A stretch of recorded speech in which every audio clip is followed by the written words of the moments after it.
What's up, everybody? Welcome back to another video. This week we are looking at the TWAB for August 5th, 2021. And Bungie is starting to shake up the sandbox. They've got a lot to go over, so gonna skip over the big part, the big chunk, the meaty portion of the TWAB, and that's gonna get its own 3 separate videos. Starting off, they're talking about how Joe Blackburn, the assistant game director, and apparently he's a big mustache enthusiast, went out on Twitter and did that Twitter thread that I went over in my last video. But moving right along, they are excited for the future of creating a more consistent delivery of PvP content each year, which is obviously great.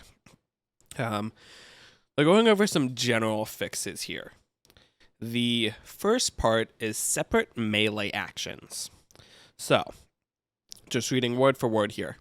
Have you ever tried to throw a knife at an approaching screeb, only to instead lunge forward and slap the screeb in its gross exploding face?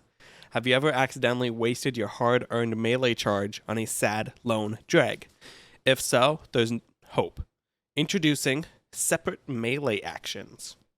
Starting next season, Season 15, you'll be able to bind your charged melee attack and your uncharged melee attack to separate inputs, giving you greater control of when you use your abilities. This is an opt-in feature, and these new actions will be unbound by default. When you go to customize your controls, you'll see the following new entries in the action list. Auto Melee is the new name for the melee action that you're used to. Your melee is context sensitive, and its behavior will change based on your equipped ability and your proximity to enemies.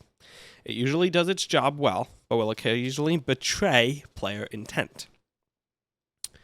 Charged Melee is a new action that will always activate your charged melee ability upon button press, regardless of whether an enemy is in lunge range. Pressing the input when your melee ability is not fully charged will perform no action and cause the melee ability icon to flash red, similar to how the grenade ability works. Uncharged Melee is a new action that will always activate your uncharged melee, even when your charged melee ability is fully charged. It's definitely nice for like the range melees. It's fairly straightforward, but here are some things to note. Melee attacks trigger as soon as the button is pressed, not when it's released. Melee attacks don't wait to see if you're still holding the button before starting. This means you can't set any of the melee actions to a long press or a double press input. Kind of annoying. Game controllers have a limited number of inputs, so you may need to get creative with how you map your controls.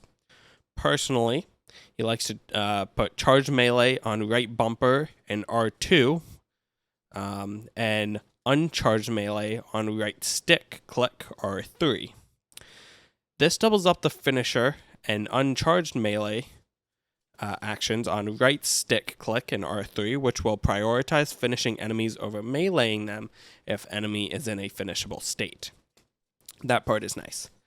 If you assign charged melee and uncharged melee to the same input, it will always prioritize the charged melee over the uncharged melee, which is opposite behavior of the auto melee action. To use these new actions on keyboard and mouse, open the settings menu, click on keyboard and mouse, scroll down to charged melee and uncharged melee, and assign them to an input. To use these new actions on controller, open the settings menu, go to controller, button layout, custom, scroll down to charged melee and uncharged melee, and assign them to an input. And they hope we enjoy this new functionality, and they hope it saves our bacon from time to time. Alright, long-term ability plans. So last season, Sandbox lead Kevin Yanes, hopefully I'm saying that right, laid out our vision for how we see subclass abilities fitting into the Destiny 2 sandbox moving forward. Their philosophy for ability design is that our ability should complement the core combat of Destiny and not dominate it. Max, now is not the time. It should enhance the game's gunplay but not replace it. The changes they're introducing in Season 15 will help set the stage for those larger systematic ability changes. In the coming seasons, they'll be focused on adjusting how often abilities can be used in the Crucible specifically. Stay tuned for more info. So kind of starting separate sandboxes in terms of ability regen, which is definitely nice. All right, and then they start jumping into the ability balance pass. I'll bring up this option, or this section, because it's just general abilities. So Stasis Freeze. The goal of these changes is to make being frozen by stasis less infuriating. Previously, players who were frozen in the air had to wait until they hit the ground to start the breakout process.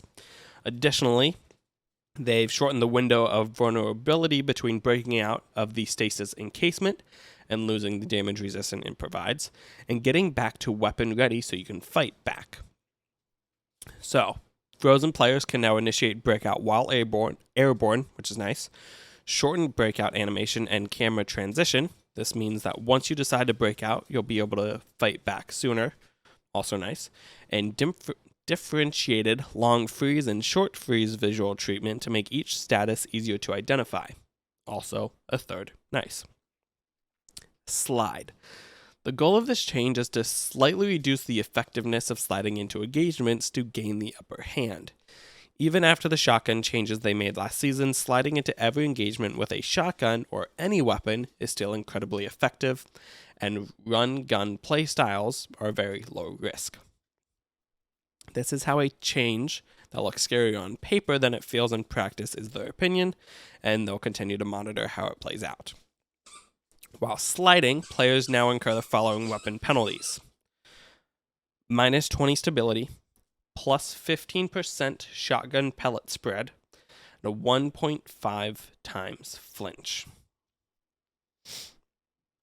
Moving right past all this, because that all has separate video. There's a lot here. Almost there. All right. Improving the powering up stasis experience. With Beyond Light, Guardians received their first taste of wielding the powers of darkness, as well as a new way to power up subclasses with aspects and fragments. These subclass mods introduced a new way of evolving and growing a subclass, which drastically impacts how the stasis subclass felt. Guardians who used aspects and fragments experienced the true power of stasis, whereas those who have not may feel a bit cold towards it. There we go. Even worse, many Guardians may not even know of the extended power offered by aspects and fragments, and they want to improve on that. Starting in Season 15, the Darkness Guide on Europa, the Exo Stranger, or LC to be more correct, will now reveal more information on how to complete the tasks required for earning more stasis power. Guardians who have finished the Beyond Light campaign and visit the Exo Stranger on Europa will see the entire path for unlocking aspects and fragments. Additionally, many of the prerequisites for obtaining and completing the Born in Darkness quest chains will be reduced or removed. Previously, Guardians needed to complete several quest chains and unlock Salvation's Grip before stasis would allow additional power. Guardians that completed the Beyond Light campaign will have immediate access to the Born in Darkness quest chain from the Exo Stranger on Europa. The Exo Stranger also reveals every unknown fragment regardless of progression through the Born in Darkness questline, giving a preview of how many powers to unlock. With these improvements to messaging aimed at removing a lot of the mystery around powering up stasis, they're excited to see more Guardians unlock stasis chilling power. Didn't realize aspects and fragments were having such an issue. The Gauntlet. It is just talking about the 7th anniversary of the Gauntlet tabletop fundraiser. On August 15th, Team Bungie will compete in tournaments against 20 other local gaming studios and tabletop aficionados to raise funds for the young women empowered. Just talking about if you donate $25 in a single donation, you will get this special emblem that will be distributed on August 16th. And then moving into the logs, player support. So crossplay names. After last week's announcements about crossplay and Bungie names, they wanted to clarify a few things. The display name of the first platform that players log into with Destiny 2 beginning at 10 a.m. Pacific time on August 24th, 2021 will become the player's Bungie name. Platform ID numbers, non-standard characters, and symbols will be removed and excluded. If a name violates the code of conduct, it will be changed to Guardian. Name changes won't be available until a later update. For Steam players, your Steam profile name, now your Steam account name, will become your Bungie name. Just talking about Bungie Foundation campaign items, that if you donated and didn't get an email for the stuff, check your spam folders, things like that. If email can still not be found, fill out the missing form, and then you can find the items from Master Rahul's inventory.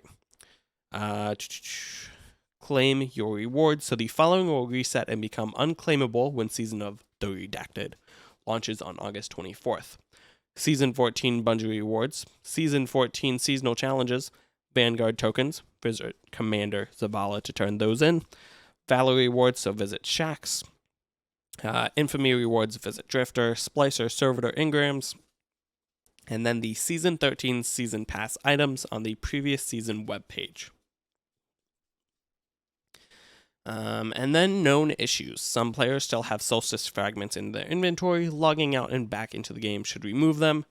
And the Circadian Guard emblem from the Bungie Foundation Giving campaign does not appear in player collections when acquired. This will be fixed in a future update. Movie of the week's arts. Super cute. It is Mythrats. That's adorable play on words there. This is really well done. Thought it was good. It's like, screw you, I'm going to become that, but I want to sleep. It's cute. All right, so that was a lot, right? And they aren't done yet, and I have more in store for next week with armor and mods. That will be exciting. Can't believe it's already August. We're in the home stretch now. Our big showcase is later this month. Can't wait to show you what's coming next. All right. So that was some information. If you want more information about all this stuff, check out my next videos. We'll be starting with the Titans. Till next time, Guardians, stay safe.